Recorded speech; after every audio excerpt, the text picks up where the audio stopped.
going to start the new chapter, new topic. Sorry, animal breeding. Animal breeding.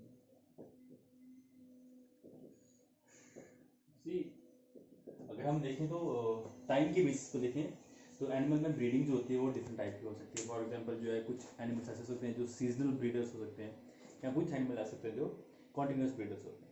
तो उसके basis on the basis of time के basis पे हम breeding को animal को मतलब ब्रीडिंग को हम दो क्लासेस में डिवाइड कर देते हैं. On the basis of time,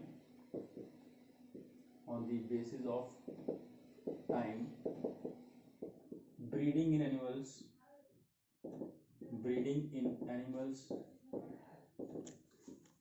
is categorized into two types. पहले वो एनिमल्स जो जिन्हें हम कहते हैं सीजनल ब्रीडर्स, जो एक पर्टिकुलर सीजन में आके ब्रीड करते हैं. सीजनल ब्रीडर्स जो पर्टिकुलर सीजन में आके ब्रीड करते हैं. दूसरे होते हैं कॉन्टिन्यूस ब्रीडर्स.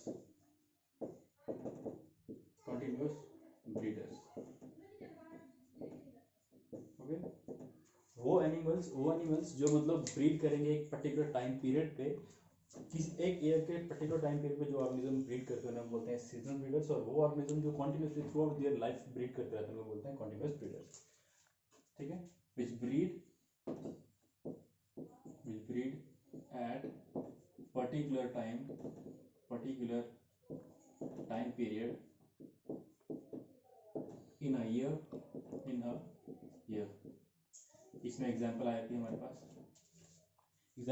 पास फ्रॉग, लिजर्ड, बर्ड्स, etc. ठीक है. और कॉन्टिन्यूस ब्रीडर्स में वो ब्रीडर्स जो विच ब्रीड throughout their life, जो breed throughout their lives. Example, honeybees, human beings, honeybees होगी, human beings होगी, cattle होगी, mice, etc. ठीक है. तो on the basis of time के बेसिस पे दो क्लासेस में डिवाइड कर दिया हमने एनिमल्स पे. वो एनिमल्स जो सीजनल ब्रीडर्स होते हैं, दूसरे वो एनिमल्स जो कॉन्टिन्यूस ब्रीडर्स होते हैं. सीजनल तो मतलब फिर से वही कि वो ऑर्गेनिज्म जो पर्टिकुलर सीजन में आके ब्रीड करते हैं, वेयर जो कॉन्टिन्यूस होते हैं जो थ्रू आउट देयर लाइफ जो है ब्रीड करते रहते हैं. एग्जांपल्स आगे की फ्रॉग, लिजर्ड, बर्ड, हनी बीज, ह्यूमन बींग्स एंड कैटल. ठीक है. इसके बाद नेक्स्ट आता है हमारे पास कि जो प्लेसेंटल मैमल्स होते हैं, वो मैमल्स जिनकी बॉडी में क्या होता है, जिनके यंग वन के साथ प्लेसेंटा अटैच्ड होता है, उन्हें हम कहते हैं प्लेसेंटल मैमल्स. ठीक है. अब प्लेसेंटल मैमल में ये देखेंगे कि प्लेसेंटा जो होता है behaves as connecting link between the developing organism and the female body. ठीक है. सो दैट उसी प्लेसेंटा के थ्रू जो है न्यूट्रिशंस का जो होता है ट्रांसफर होता है from mother body to the foetus body. Okay. तो जो हमारे पास प्लेसेंटल मैमल्स होते हैं उनमें दो डिफरेंट टाइप के क्या होते हैं. उनकी जो मतलब मैमल्स प्लेसेंटल फीमेल्स जो होती हैं उनमें क्या होता है, उनमें कुछ स्ट्रक्चरल चेंजेस आती हैं उनकी ओवरीज में, या तो उनकी जो ओवरी एसेसरी डक्ट्स होती हैं, जिनकी वजह से फाइनली क्या होता है, उनमें दो डिफरेंट टाइप से क्या होते हैं साइकिल्स चलते हैं. इनको बोलते हैं यहाँ पर मेंस्ट्रुअल साइकिल होते हैं या ईस्टर साइकिल. ठीक है. तो you can write down in female of placental mammals there are cyclic changes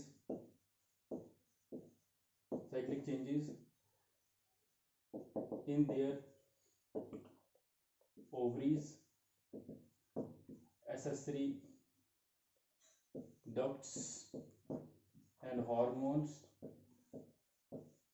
during their reproductive period और रिप्रोडक्टिव फेज. ठीक. सो इनकी वजह से क्या होता है, दो डिफरेंट टाइप के साइकिल्स चलते हैं. एक होता है मेंस्ट्रुअल साइकिल, एक होता है oestrus cycle. So two different cycles exist. One is menstrual cycle, another one is oestrus cycle. ठीक है. Menstrual cycle and oestrus cycle. Menstrual cycle जितने भी हमारे जो प्राइमेट्स हैं, जितने भी हमारे प्राइमेट्स हुए आते हैं, फॉर एग्जांपल मंकी हो गई, एप्स हो गई, human beings, for example monkey, apes, human beings, इन सभी की जो फीमेल्स होती हैं उनमें मेंस्ट्रुअल साइकिल चलता है। ठीक है, मेंस्ट्रुअल साइकिल होता क्या है कि हर 28 डेज के बाद क्या होता है, एक मेंस्ट्रुअल फ्लो होता है बॉडी से। अगर क्या हुआ कि ओवरी से जो निकलने वाला क्या है हमारे पास ओव्यूल है वो फर्टिलाइज नहीं हुआ, तो फाइनली क्या हो रहा है, ओवा जो है सॉरी फर्टिलाइज नहीं हुआ, तो फाइनली क्या है वो बॉडी से बाहर एक्सपेल आउट करना होता है। उस एक्सपेल्शन के प्रोसेस को हम बोलते हैं मेंस्ट्रुअल साइकिल, जो एवरी 28 डेज के बाद चलता है। एग्जिस्ट आफ्टर एवरी 28 डेज, जिसमें क्या होता है कि यूट्रस में इम्प्लांटेशन के लिए एंडोमेट्रियम की ग्रोथ हुई होती है, फाइनली वो वेसल्स वगैरह एज इट इज सबका वहाँ से रिमूव होता है बॉडी से बाहर, और ये मेंस्ट्रुअल फ्लो जो होता है उसे हम कहते हैं मेंस्ट्रुअल फ्लो। और वो चलता है कितने, वो 3 to 5 डेज के लिए चलता है, 3 to 5 डेज के लिए चलता है। इसमें एक्सेस ब्लड का लॉस भी होता है, एज वेल एज ब्लड के साथ साथ जो है जो एंडोमेट्रियम था, thicken endometrium, as well as साथ में जो ओवा था वो सब जो है फीमेल बॉडी से बाहर आ जाता है। तो होता है ईस्टर साइकिल। ईस्टर साइकिल जो होता है हमारे पास जो हमारे पास नॉन प्राइमेट्स हैं, फॉर एग्जांपल जो हमारे पास नॉन प्राइमेट्स हैं लाइक काउज, शीप हो गए हमारे पास, इवन जो हमारे पास है रैट, डियर, डॉग्स पीटीसी में चलता है, इन सब में चलता है। होता क्या है इनमें क्या होता है कि पहला 2 फेजेस में इनका ये साइकिल चलता है। फर्स्ट फेज को हम बोलते हैं हीट पीरियड और ईस्ट्रस, जिसमें जो है फीमेल परसीव करती है, female becomes active for male perception, female इसमें जो है एक्टिव हो जाती है मेल परसेप्शन के लिए, मतलब मेल को ये रिसीव करती है। उसके बाद नेक्स्ट पीरियड इसको बोलते हैं क्या, रेस्ट पीरियड। उसके बाद क्या नेक्स्ट पीरियड बोलते हैं सेकंड पीरियड, और फेज को बोलते हैं रेस्ट फेज, जिसमें फीमेल जो होती है इनएक्टिव हो जाती है, फीमेल जो है वो इनएक्टिव हो जाती है और मेल को परसीव नहीं करती है। सो ये कुछ छोटे छोटे से टॉपिक थे। इसके बाद जो है नेक्स्ट टॉपिक